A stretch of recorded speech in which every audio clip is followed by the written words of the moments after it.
Okay, so if you're someone who struggles to consider yourself a good homemaker, then this video is for you. I'm going to be giving you some of my best tips and tricks, if you will, to kind of help you improve your mindset on what being a good homemaker is, as well as helping you feel like you're actually getting so much more accomplished, because I think if you feel like you're getting more done, that will also help you feel like you're being a better homemaker, wife, mom, whatever it is that you're struggling with. And it's just going to help you get a lot more done in general throughout your day. So that's always something that I think a lot of people are wanting to do. By no means am I perfect at this. These are just things that I've kind of learned throughout my time as a homemaker.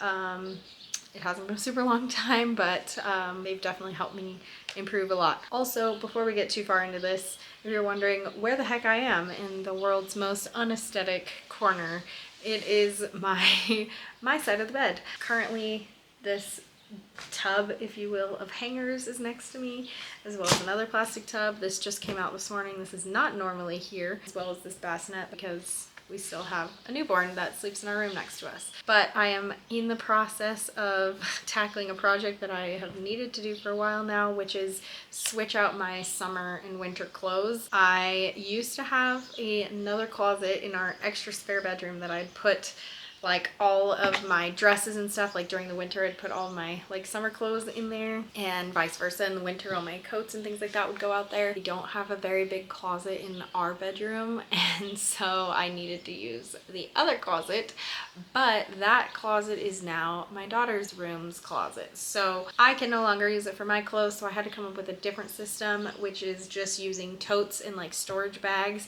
which I will link the bags that I use for organizing our closet, because they are kind of a game changer.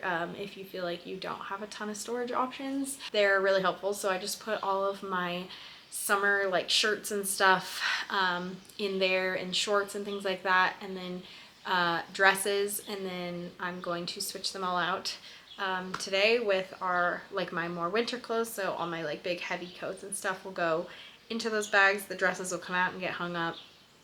All that to say, that's what I'm working on today while we do this video, so I can try to kill two birds with one stone, which is probably going to be really contradicting on what I'm actually going to be talking about in this video, because I feel like multitasking is not like a good idea. Like, it's never as good of an idea as you think it's gonna be.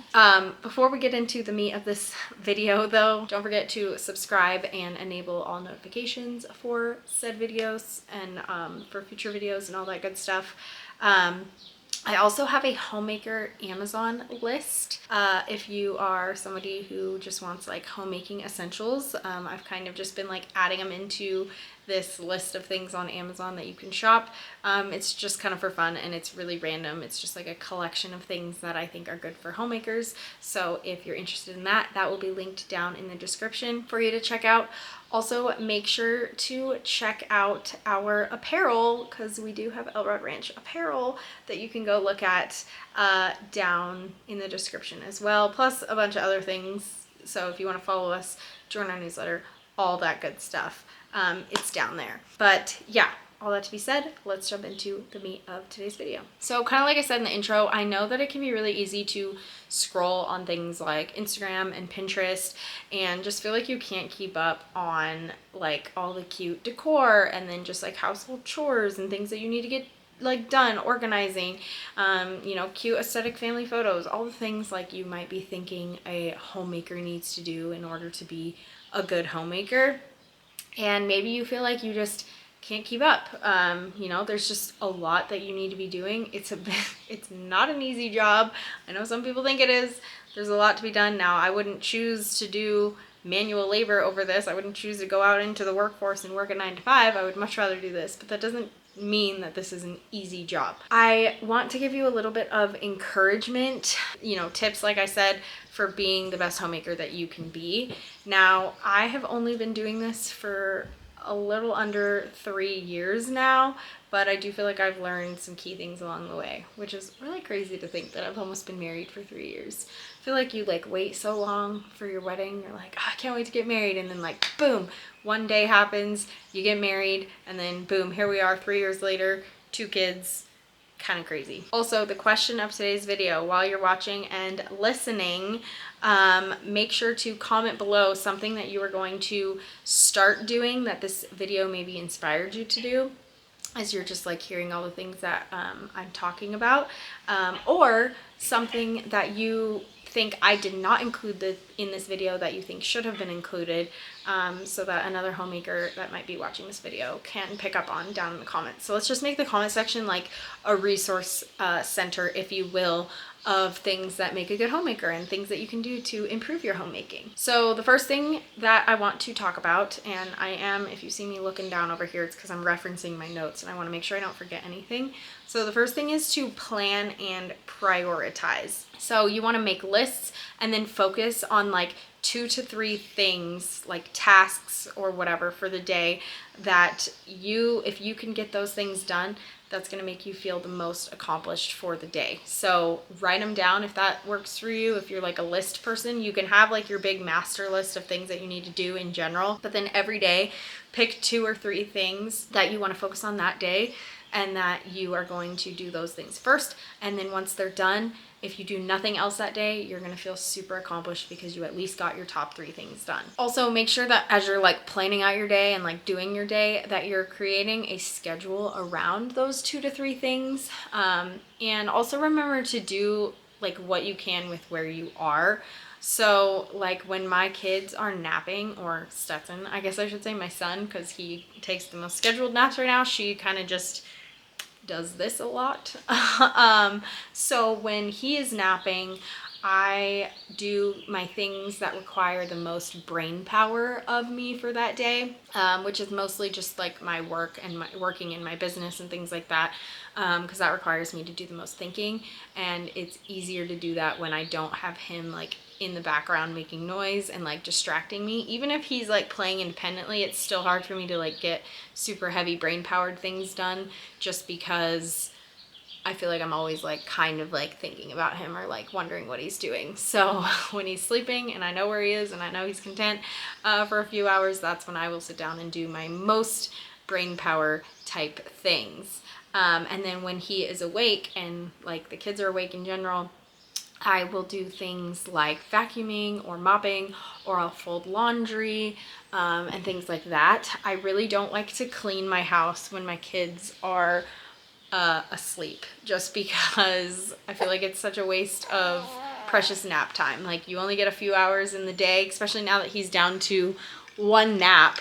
You only get maybe on a good day 3 hours of quiet, uninterrupted time. And so I just try really hard to not waste it on stuff. Even if during nap time I do nothing except sit on the couch and scroll on my phone, at least that's me time and I'm not wasting it doing like cleaning and things that I could be doing when he's awake. Plus he kind of likes the vacuum, and so he like follows me around, so I know like I don't have to like watch where he is, because I always kind of know like what he's doing when I'm vacuuming, because he just follows me around when I'm doing it, because it kind of like intrigues him, I guess. And then like just being strategic about like where you use your time. So like I wouldn't want to necessarily clean the bathrooms when they're napping either, because I could do something like cleaning the bathrooms when my kids are in the bath. I can't necessarily scrub out the bathtub, but when he's in the bathtub, I could like clean the floors, I could clean the toilets, clean out the sink, wipe off the counters, do that kind of stuff. So it's kind of multitasking. While he's sitting in there playing in the bathtub, I can be doing other things. The second thing is to delegate tasks. So you, as the mom of the family, are not a slave, and you are not required to clean up after everyone all the time. And this is something that I am learning or trying to be better at, especially with your kiddos, because, you know, and I mean, I will say I have very small children. They're very young. I'm not in like my, preteen age kids yet, or like 5-year-olds even, where they can do more stuff. I have not even a 2-year-old yet. And so there's a limit to what he can do, but he is at least to the age where he can start to learn how to help and to do things. So I can ask him to help me pick up his toys. Like he'll go in his playroom and like dump out a box of something, and I don't have to just go and like pick up after him. Like he can help me put things back in the toy box. Is it the most quick, productive thing ever? No. And would it be so much easier and faster if I just went in and did it? Yes, but that's not really teaching him anything if I just clean up after him all the time. Not to say there aren't times when I do that. I definitely do, like once he goes to bed, kind of do like a pickup around the house. I do like a 10-minute pickup where I just go put his toys back in his playroom or his playpens and like put things away so that there's like a fresh start in the morning, or even like when he gets up from his nap and things like that. But you know, I do try to involve him as well throughout the day to like pick things up so he can at least learn that he needs to pick up his messes. And not only is that going to benefit me in the long run of things, because like he'll know to pick up his stuff, but it's also going to help him feel accomplished. And I think kids really thrive on helping and feeling accomplished and feeling like they did something good and working on things. So I think it's good for my mental health, and I think it's good for him as well. The third thing that is going to help you feel like a good homemaker is dressing to impress. Now, what does that mean exactly as a homemaker? Because you might be thinking, I literally sit at home all day, like why do I have to look nice? And I think there is this thing, and I will say there are days where I look like a homeless person, okay? So don't get me wrong. I have my moments, and in like the winter months, it's really easy to fall into just like my gremlin phase where I'm cold and I just don't want to look like dress nice. And I'm not saying you have to wear a prom dress and heels every day.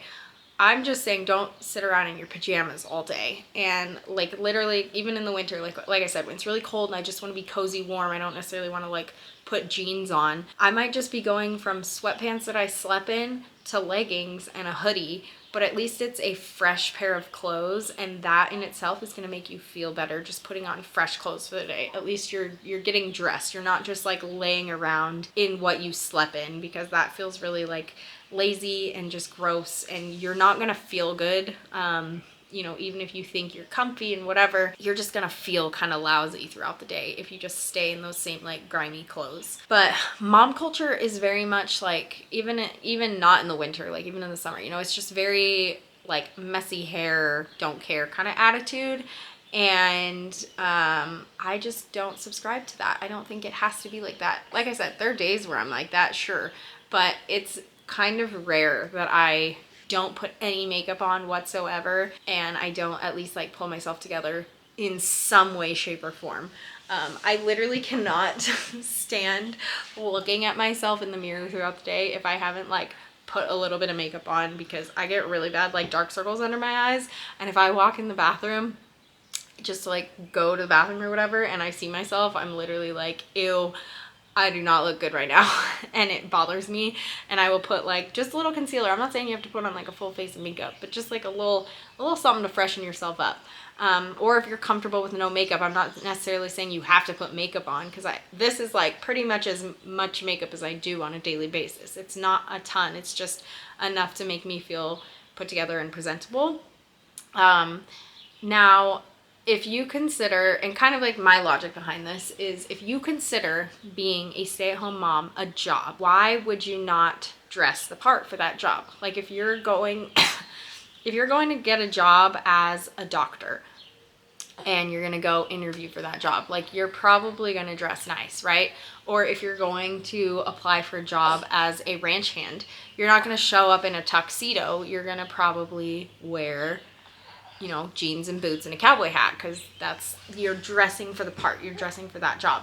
Now, as a homemaker, if this is a job for you, then you're gonna want to dress nice. Now, maybe you're thinking, well, that uniform is messy hair, don't care. And maybe you have a point, I don't know. But for me, that is my job, is to be the homemaker, to make my home feel welcoming and to make it feel presentable for my family and for guests and things like that. And so to me, I am much more inviting and welcoming for my husband when he gets home from work if I look presentable. Again, don't have to look like a supermodel, but at least to look put together. You know, maybe I'm wearing a dress, maybe I'm wearing leggings and a hoodie, but my hair is at least put together and I have some makeup on. You know, something where he's not like embarrassed to come home and be like, yikes, what are you doing? You know, so I at least want to pull myself together in that kind of way. And when you do pull yourself together, it affects the way that people see you and just your own performance. You know, you want people to look at you and think, wow, like my mom is really put together. You know, your kids, they're gonna like think more highly of you, I think, if you look put together, as well as your husband. And also, if you feel put together, if you just like get yourself ready for the day, you're gonna feel and be a lot more productive. It's just how it is. Like, I promise you will get more done if you take the time to like get yourself ready. And I know some of you might be saying, Sarah, I haven't showered in 5 days. Like I have no time to do that. Like, where do you find the time to do that? And I mean, maybe it's tough love. I don't know, but I have been doing this for a couple of years now. I have 2 kids. I did it with 1 baby. I'm doing it with a 2nd now and a toddler. I can find the time and the place to go shower and get myself together. Now, does that mean that sometimes I'm waking up before my kids to get it done? Yes. Does it mean that sometimes when they're already awake, I put my son in front of a TV for 10-15 minutes while I go take a shower? Yes, I will use screen time if that's what it takes for me to be able to go shower. But you know, you kind of got to do what you got to do. He's not planted in front of a TV all day long, but if that's what it takes for me to be able to put myself together and be the best version of myself that I can be for that day, we're gonna do it. So don't say it's not possible, because it is. You might just have to get creative with how to get it done. I also just want to say, kind of on the note of like husband and kids seeing you as like put together or whatever, presentable, how do you think your family would feel? Like, let's say if you just look like a bum all day long when you're home, if you never put makeup on, you never do your hair, you're just in your pajamas all day long. But then if you go out on a Saturday night, you get dressed up and you go out. Like, what do you think your husband and your kids feel when they see that you don't dress up for them, or you don't get yourself put together for them, but you get yourself presentable and put together for other people? I think there is kind of like a respect thing, like, oh, so you care enough about what other people think about you to go get ready for them, but you don't care or respect us enough to like put yourself together for your own family.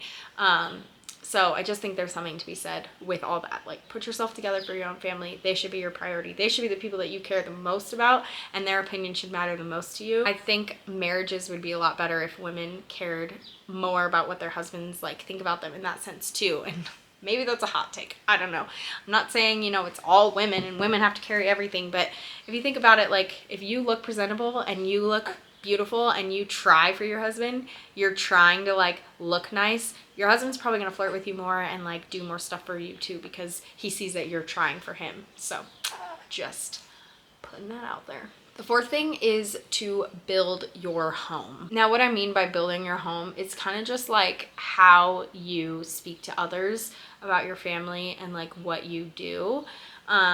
You don't want to be that like stay-at-home wife that goes out, you know, goes and sits with her girlfriends and just complains about her family all day long. Oh, my husband did this. Oh, my husband did that. He's so messy. He never picks up after himself. I'm just a slave. You know, I have to do this, and you're kind of just complaining about like how hard your job is all the time. Now, not to say you can't vent every now and then about certain things. You know, everybody vents about what they do. People need to like get things off their chest and talk about their feelings and emotions. There are times and places for that, but I think if you're just constantly like bashing your family and talking about how much you do for them and like all the time, I think that's gonna not only make other people think that you're just like a super unhappy person and they're not going to want to be around you, but also, you know, it's just you're a homemaker. You're building a home. Like, you are the heart of the home as the stay-at-home wife.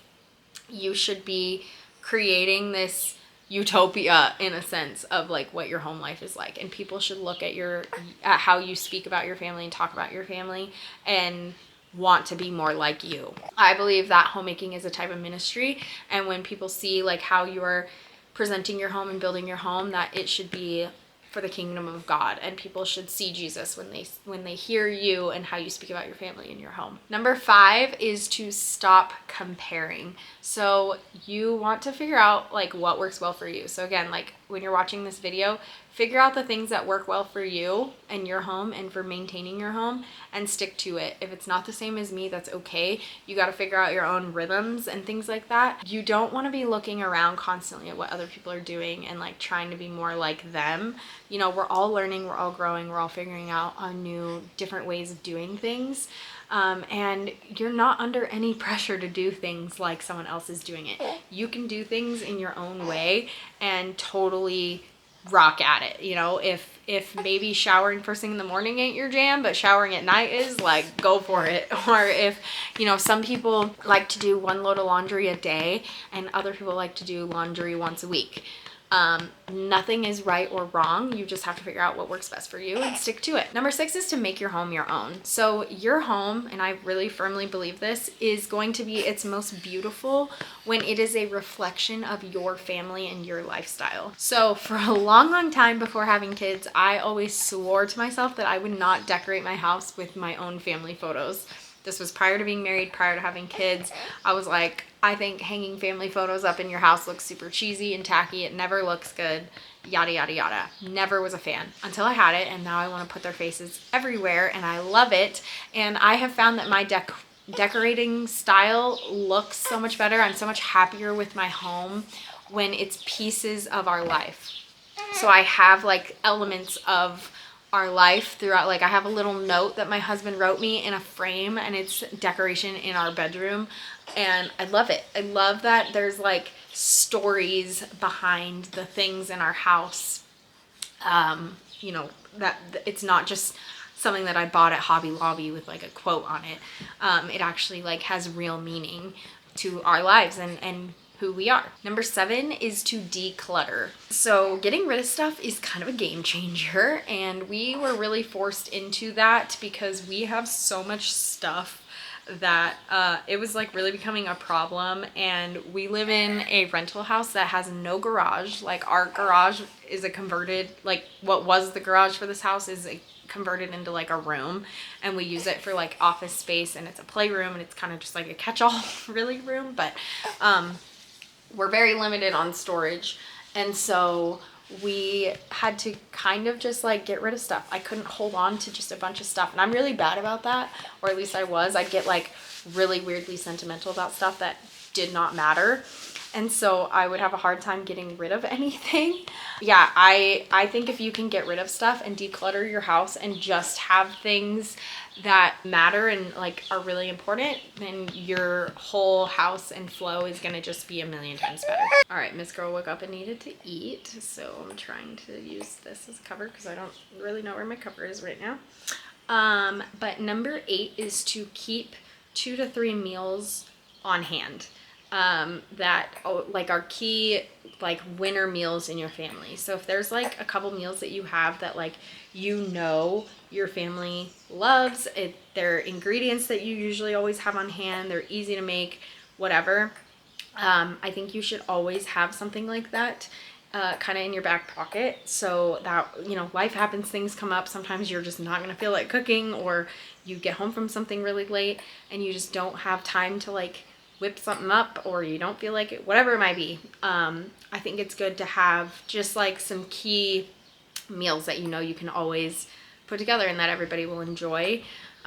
You can also have like set days, you know, maybe it's Taco Tuesday, or, you know, I usually try to do like a Mexican dish on Tuesdays. It's just in my brain. I feel like it just, at least I know, like I'm always gonna make some sort of Mexican thing on Tuesday. You know, I always kind of have like Mexican type food ingredients on hand, so I can whip something like that together, and that's always a hit in our house. We were doing for a long time like homemade pizzas on either Friday or Saturday nights. So usually, at least just at some point in the weekend, there would be pizza. So that was always like a big hit too. So things like that, and that's not necessarily easy. That kind of is a process, but, or we would go get a takeout pizza, and that'd be a thing too. So, but we always kind of just expected to have some sort of pizza situation on the weekends. So I feel like that just helps you like meal plan a little better too, if you kind of know like, okay, we're gonna have this type of food on this day or whatever.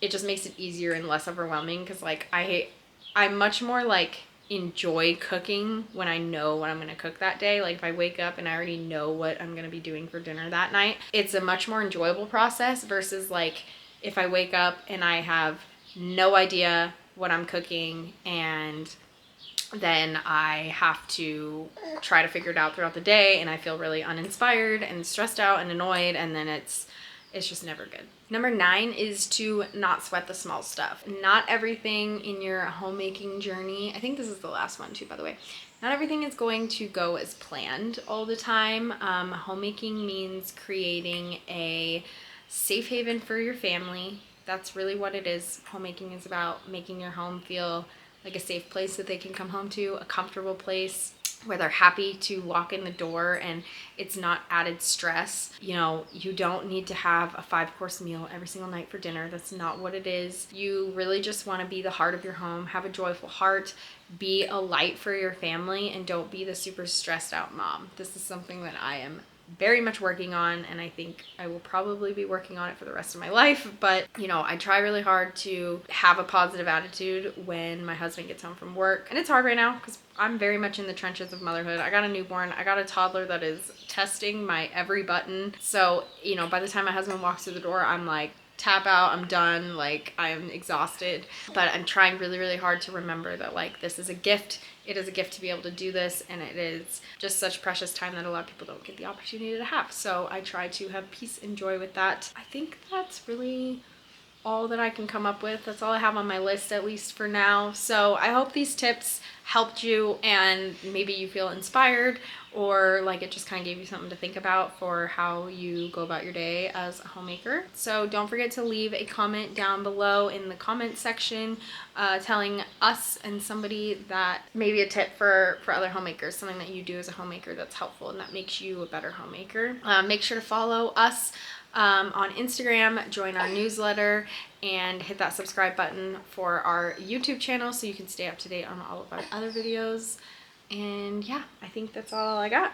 I gotta go get this baby dressed for the day and finish cleaning this closet situation before my son wakes up. So thank you guys for watching this video, and I'll see you in the next one. Bye!